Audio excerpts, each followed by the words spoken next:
Vale, voy a hacer una breve presentación del caso porque no vamos a empezar la representación en la primera intervención, obviamente porque la primera intervención es mucho más de recogida de información y es más rico avanzar en la intervención para ver más intervención por parte, en este caso, de la persona que presta la ayuda.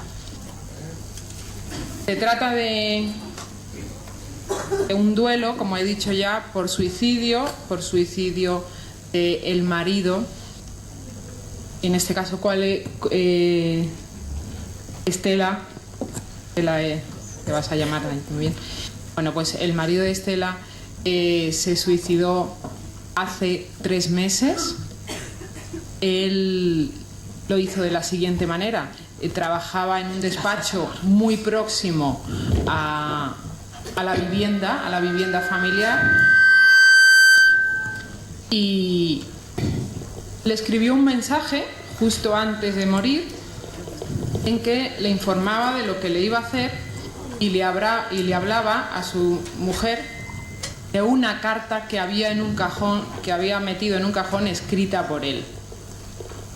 Bueno, en esa carta había una serie de comentarios suyos, saldrán a relucir en la intervención, y durante las primeras sesiones, bueno, la labor de esta cosa, en este caso del counselor, ha sido la de provocar la narración, provocar el desahogo emocional, provocar todas las emociones que han surgido no solo por la muerte de su marido, sino por la forma en que murió su marido, y ha sido todo ese soporte emocional que ha tenido que utilizar en este caso el counselor para que ella pudiese desgarrarse, como comentaba anteriormente Silvia en su exposición.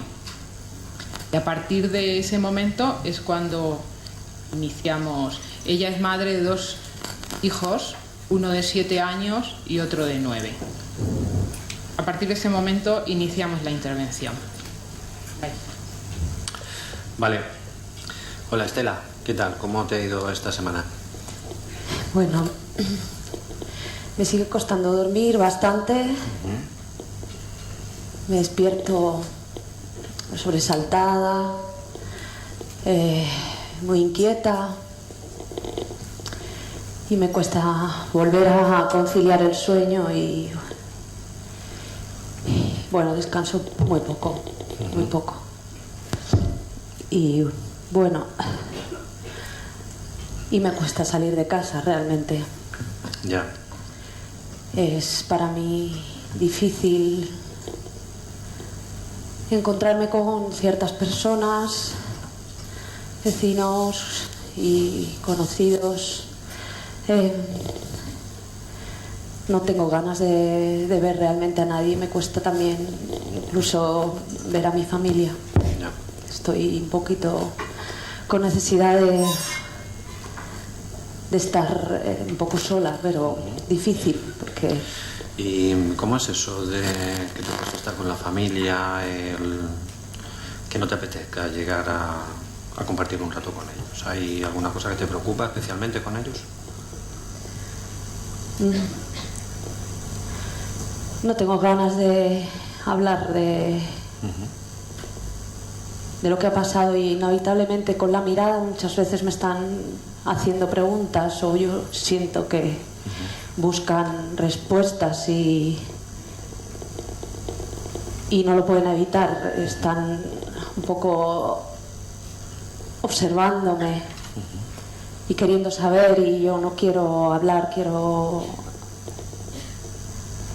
dejar un poco apartado el tema, no sé.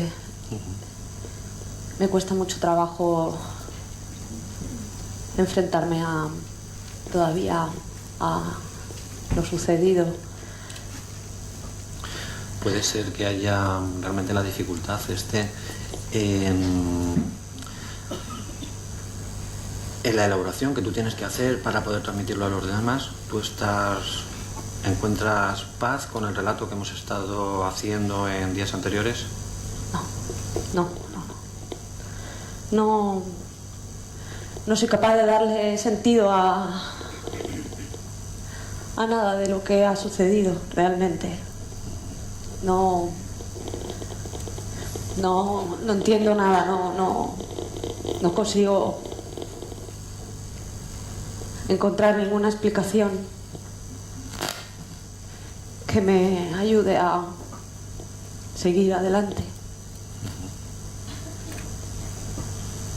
Cuando hablas de una explicación, ¿en qué estás pensando? Bueno, pues no entiendo por qué ha pasado. No entiendo nada. No sé por qué no sé por qué llegó a esa determinación. No entiendo las circunstancias, no entiendo por qué no fue capaz de compartirlo conmigo. Ese estado en el que estaba, y no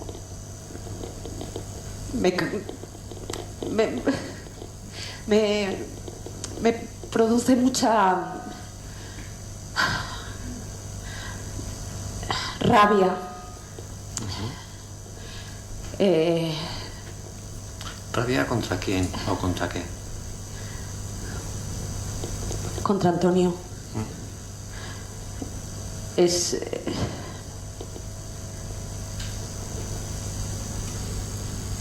difícil para mí entender por qué ha hecho lo que ha hecho y por qué no ha sido capaz de encontrar otras soluciones y nos ha dejado aquí. Me ha dejado sola. Y me sale mucho enfado. Si lo tuviera delante me darían ganas de gritarle por qué se ha comportado de esa manera. Porque ¿Cuál es el reproche que le harías si lo tuvieras aquí delante? No haber contado contigo, el haber huido, suponemos, de una situación que no podía gestionar. ¿Qué le reprocharías? Porque no ha sido capaz de luchar por su familia, por mí, por él. Porque se ha comportado como un cobarde y se ha rendido sin haber intentado nada. Y ese tipo de cosas son las que te ocupan y que te costaría trabajo compartirlo con otras personas, ¿no? Si te preguntan por Antonio, cómo ha sido el suicidio, cómo han sido las consecuencias, las valoraciones que tú haces, sería ese tipo de cosas las que te daría problemas poder compartir. No puedo darles explicaciones a las personas cuando yo ni siquiera las tengo. No tengo las respuestas. Ni las voy a tener nunca. Y eso me mata.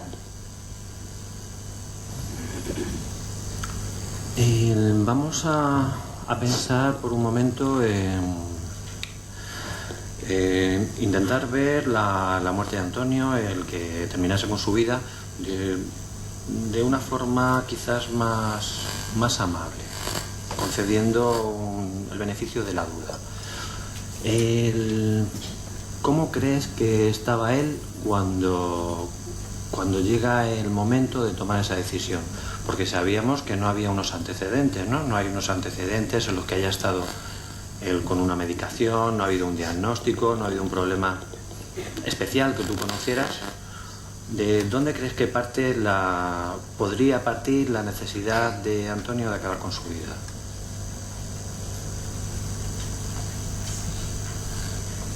No lo sé, yo solo sé que estaba estresado un poco por el trabajo, pero jamás me podía haber imaginado que tuviera ese nivel de sufrimiento. No hubiera jamás imaginado que él estaba en esa situación, jamás.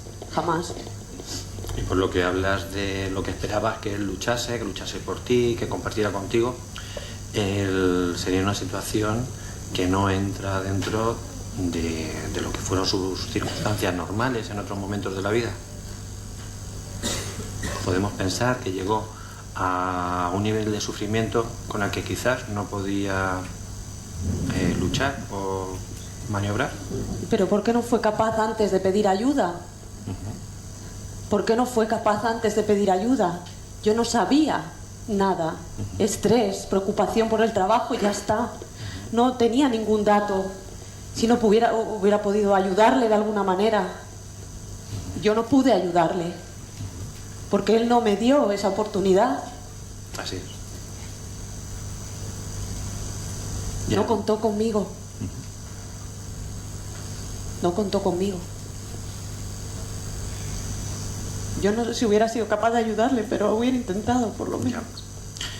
Y en circunstancias normales, con un cierto nivel de control sobre lo que le estaba pasando, ¿tú piensas que habría contado contigo o contó contigo en otros momentos? Sí, creo que sí, que hemos tenido dificultades a lo largo de estos años en momentos puntuales y nos hemos apoyado y nos hemos cuidado. Estamos hablando entonces de que él viviría una situación con la que excedía de sus capacidades, de sus recursos normales a la hora de afrontarla.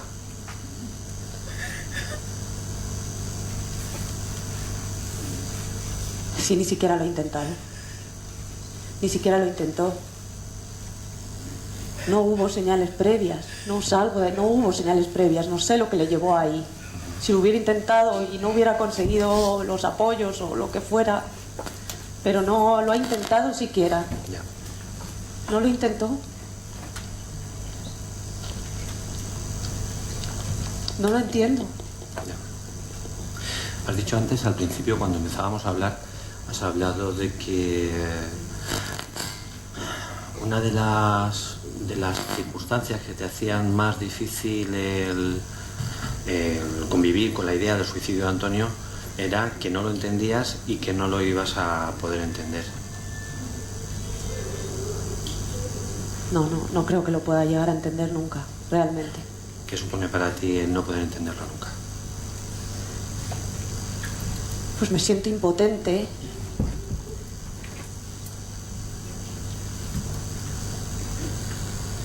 No sé si voy a ser capaz de perdonarle. Porque no lo entiendo. Ya. No lo entiendo.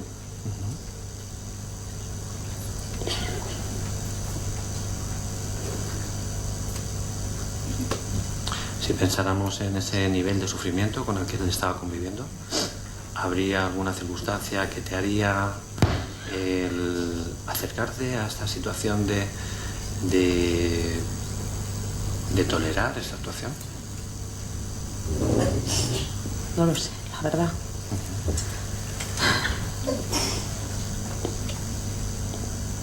Yo le doy vueltas y le doy vueltas y le doy vueltas, intento ponerme en su lugar, pero no soy capaz. Porque me puede, que no. ¿Por qué se abandonó así? ¿Por qué nos ha abandonado a nosotros? ¿Por qué? ¿Qué os ponía en la carta? Quiero que me recuerdes. El otro día me hablaste de lo que ponía en la carta, cómo se había despedido de vosotros.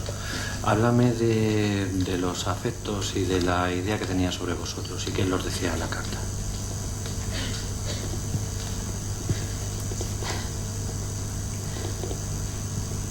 En la carta hablaba de lo mucho que nos quería, que se sentía orgulloso de su familia.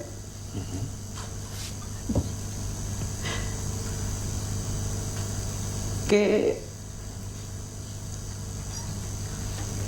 se había dado cuenta que no podía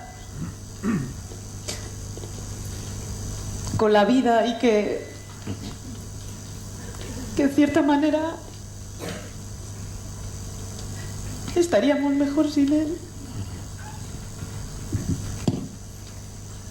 que Él lo hacía por nosotros. Ya.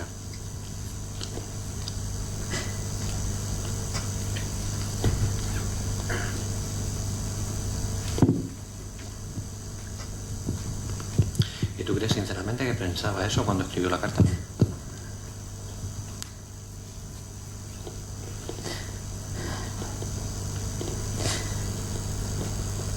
Creo que sí. ¿Y eso es compatible con ese enfado, esas atribuciones que le haces relacionadas con la forma en la que os ha dejado y en las circunstancias en las que terminó con su vida?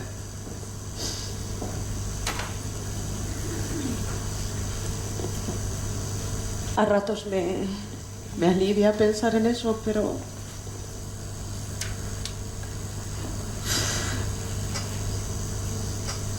me sigue costando aceptar que optara por ese camino. Claro. Porque a ti te habría gustado ayudarle, estar con él y compartir con él esas dificultades. Sí. Gracias.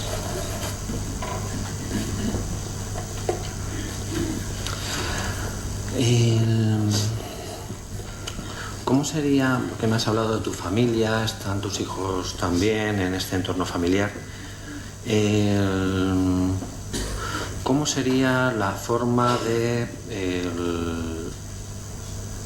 compartir lo que tú estás viviendo que podría facilitar el que recuperaseis un recuerdo en el que tuvierais a Antonio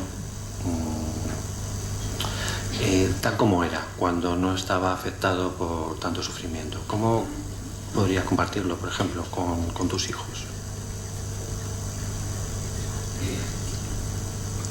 En estos momentos me cuesta mucho trabajo, pero a ratos sí que intento transmitirles eso que recuerdo y que leí en la carta, ¿no? Intento decirles y les digo que su papá les quería mucho. Pero me rompo y tengo que cambiar a otra cosa.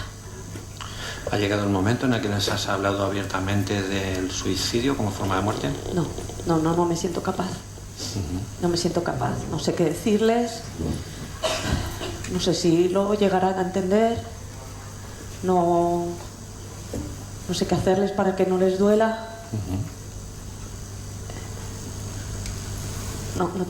Estoy perdida, no sé.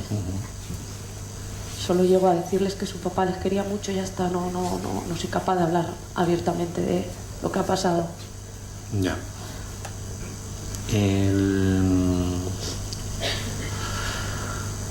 Desde la intervención que nosotros aconsejamos aquí en el Centro Escucha, pensamos que a los niños se les ha de dar la información adecuada.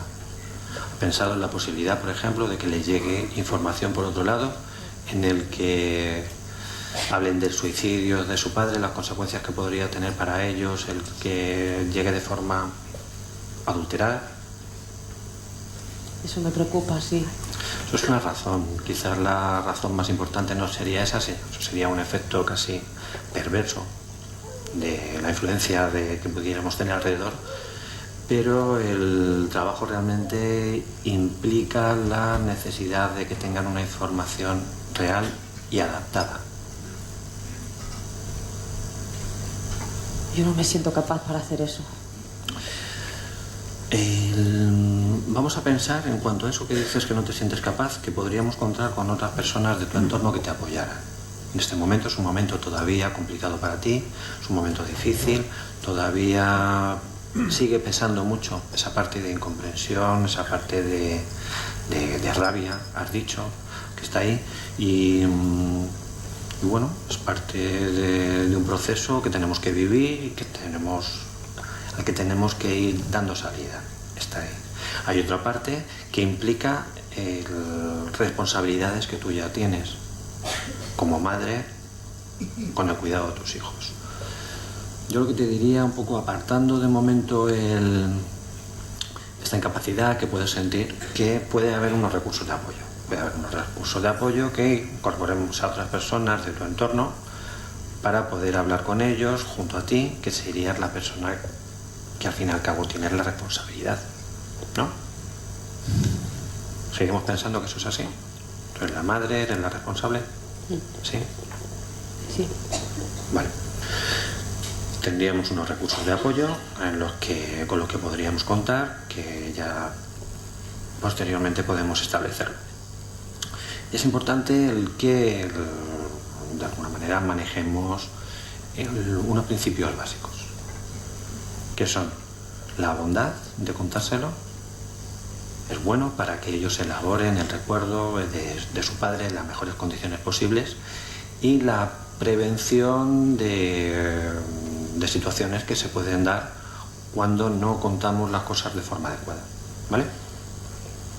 Entonces, principios en los que tenemos que apoyarnos: el darles la información real. Una información real adaptada. Evitamos los detalles más cruentos. La muerte de tu marido fue muy cruenta realmente.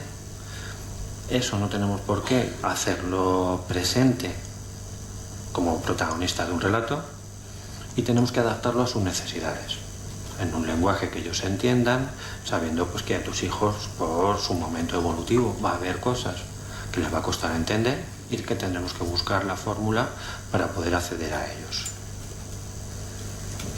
¿Y la palabra suicidio? ¿A ti qué te parece con la palabra suicidio? Muy fuerte. Muy fuerte. ¿Y qué es lo que le da ese carácter tan dañino? Estamos hablando de fortaleza en el sentido de algo que hace daño.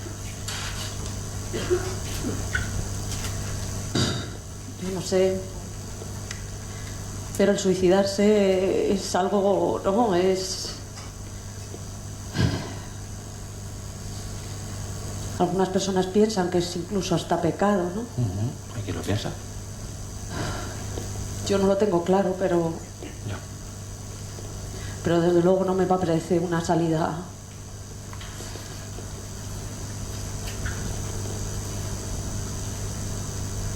no sé, humana, o no sé cómo llamarlo. Yo te voy a plantear una idea y tú me dices qué te parece. Nosotros, la experiencia que tenemos aquí es una experiencia que acoge muchos casos de suicidio. El suicidio es algo que está entre nosotros, en la comunidad, en la sociedad en la que vivimos, que está mucho más presente de lo que nos creemos. Muere mucha gente por suicidio entre nosotros. Lo que pasa que no tiene ese carácter tan presente como podría tener. Nos llegan a nosotros y en la mayoría de los casos podemos confirmar o intuir que habían unos antecedentes de carácter psiquiátrico, de carácter psicológico, de salud mental, circunstancias que afectaban a la persona lo suficiente como para que tomara la decisión de suicidarse. Eso nos ha llevado a establecer una relación con el suicidio en la que pensamos que una persona no es tanto que se suicide, sino que muere por suicidio. Hay unas circunstancias a su alrededor, un nivel de sufrimiento, un nivel de enfermedad mental, una crisis lo suficientemente grande como para que muera por suicidio. Es una consecuencia de la experiencia que él estaba viviendo. Una experiencia que probablemente él no eligió. Una persona que se encuentra en unas circunstancias tan terribles para él, que a pesar de quereros tanto como os quería y de tener tanto por delante como podía tener, toma la decisión de suicidarse. ¿Qué te parece esa posibilidad de introducir la muerte por suicidio en lugar de atribuirle tanta carga y tanta responsabilidad en la decisión que tomó?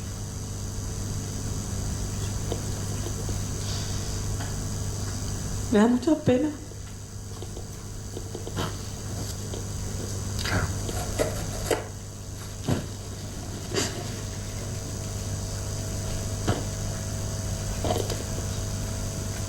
Porque nos coloca en lo mal que lo estaba pasando él, ¿no? En la falta de recursos para salir adelante. Y en lo terrible que tiene que ser el ver el suicidio como la única alternativa, ¿no?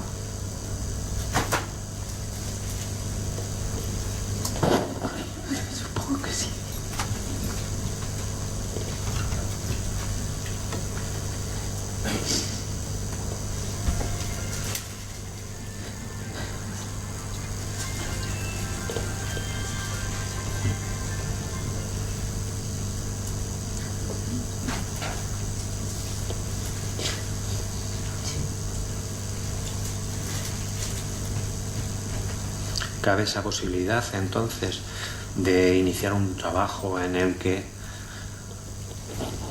realmente lo que tenemos es la pena, es la ausencia, ¿no? Todavía no hemos hablado de la ausencia. Hay veces que cuando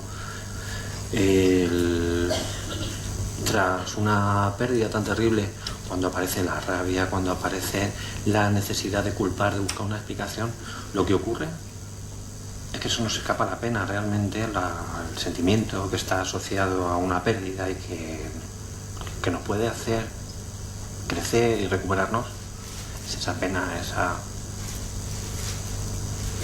pérdida manifestada en nosotros, ¿no?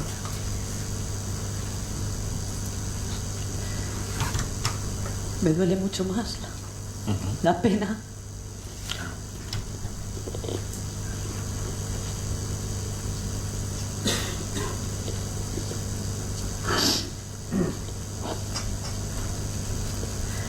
Que la rabia. Ya.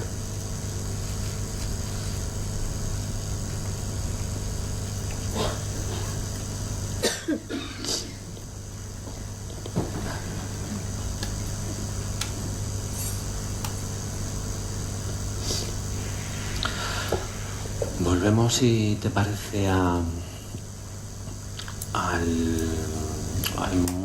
momento anterior, cuando estábamos hablando de la imposibilidad de compartir. Yo pienso que la pena tiene esa parte de interior, la necesidad de llorar, de ser consciente. La pena nos ayuda a eso. Y pienso que tiene una parte que implica la necesidad de compartir, el estar junto a los míos y compartir mi lágrima, compartir mi pena y sentir el afecto de los demás. ¿A ti qué te parece eso? Sí, a ratos siento la necesidad. Pero me da mucho miedo que me pregunten.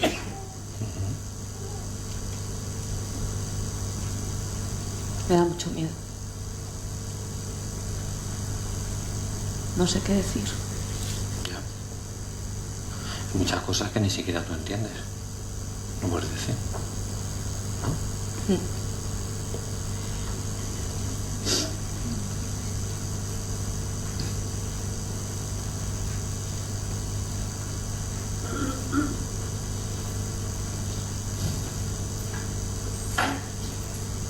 Podemos pensar, hablábamos de tus hijos, hablábamos de una familia cercana, donde se puede compartir la pena y donde tú puedes ir, de alguna manera, casi entrenando esa capacidad de compartir, de incorporar con cierta normalidad el hecho de que se haya dado esta muerte tan difícil en tu entorno.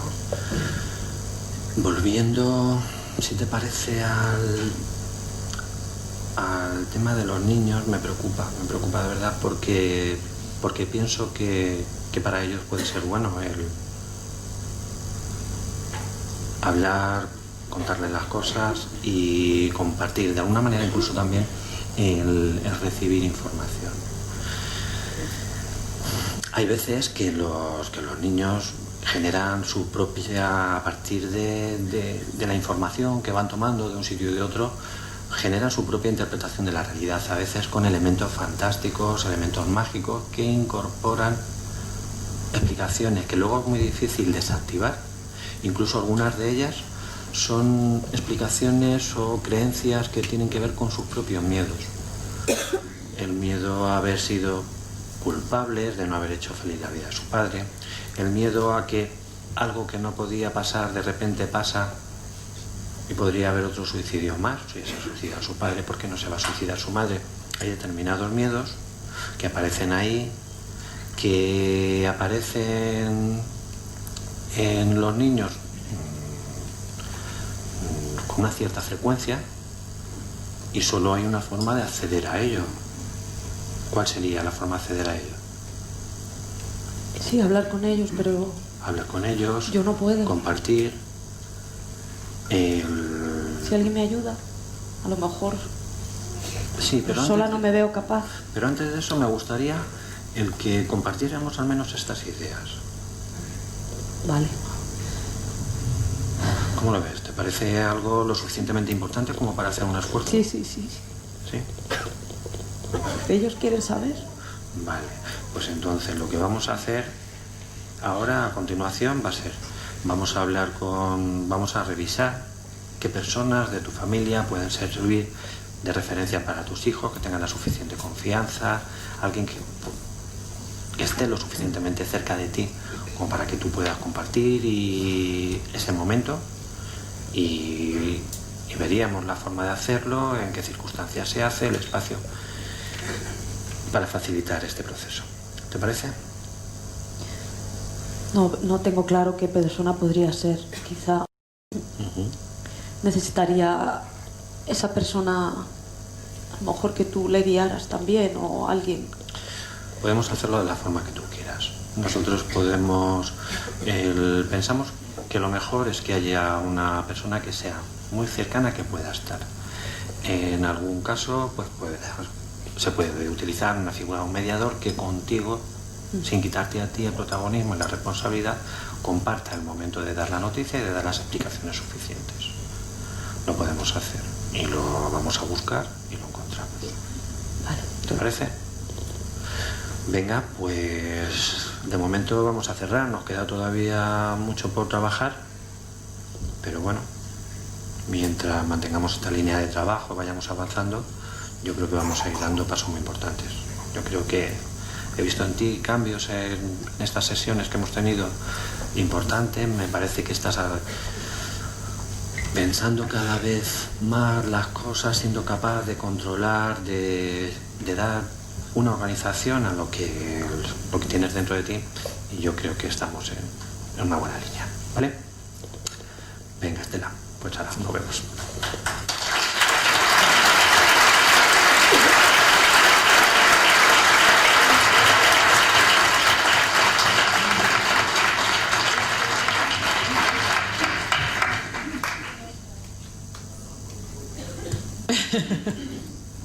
Bueno, pues nada, pues ahora vamos a dedicar un ratito también.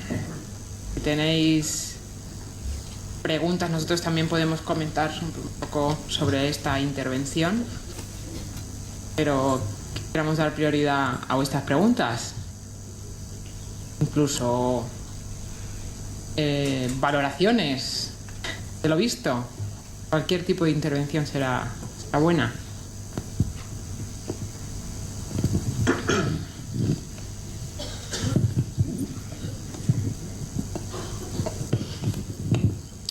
Hola, a mí me gustaría que explicaseis por qué es tan importante y que desarrollaseis un poco el tema de que sea la madre la que tenga que hablar con sus hijos de que su padre se ha suicidado.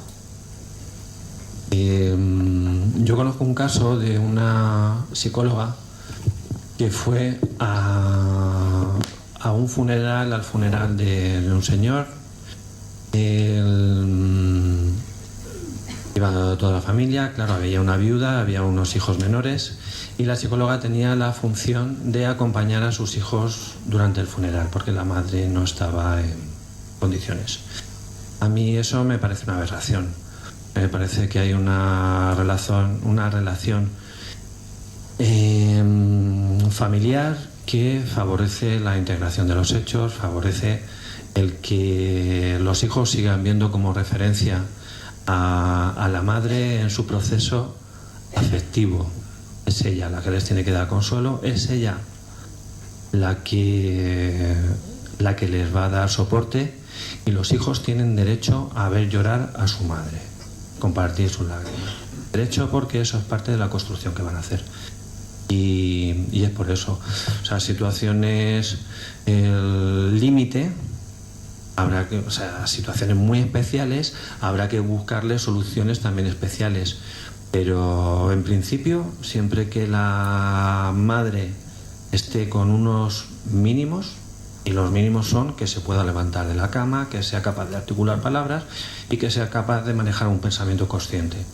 y esos mínimos se dan, la madre tiene que estar ahí con el protagonismo suficiente. Aquí hay otra pregunta.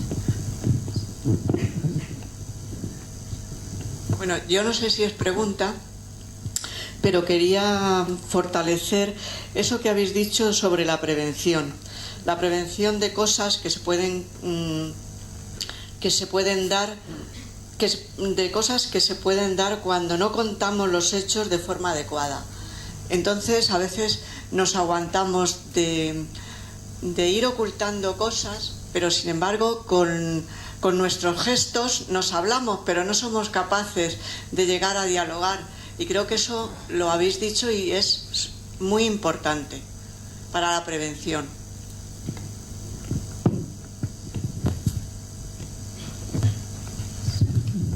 Hola, buenas tardes.